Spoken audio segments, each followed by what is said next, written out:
Ginawa ang altar ng handog na susunugin na yari sa kahoy na akasya at binalutan ng tanso. Gayon din ang palanggana na yari sa tanso mula sa mga salamin ng kababaihang naglilingkod sa pintuan ng tolda.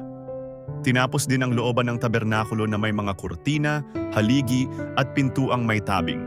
Matapos maisagawa ang lahat, iniulat ang dami ng ginto, pilak, at tanso na inihandog ng bayan para sa paggawa ng banal na tolda. Isinuot din ang mga banal na kasuotan para kay Aaron at sa kanyang mga anak.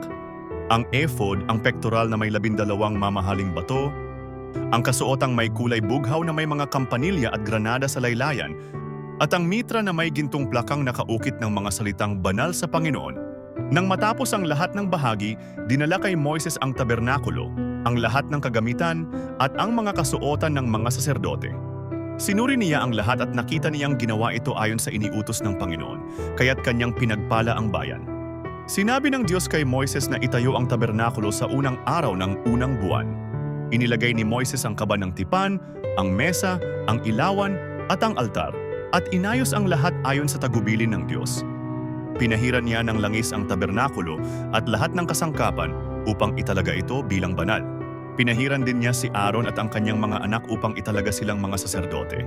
Nang matapos ang lahat, natakpan ng ulap ang tabernakulo at napuno ito ng kaluwalhatian ng Panginoon. Hindi makapasok si Moises sa tolda ng kapulungan dahil nananahan doon ang ulap. Mula noon, naging tanda ang ulap. Kapag ito'y umaangat mula sa tabernakulo, naglalakbay ang Israel. At kung hindi ito umaangat, nananatili sila. Araw at gabi, ang ulap at apoy ng Panginoon ay laging nakikita ng buong sambayanan sa ibabaw ng tabernakulo.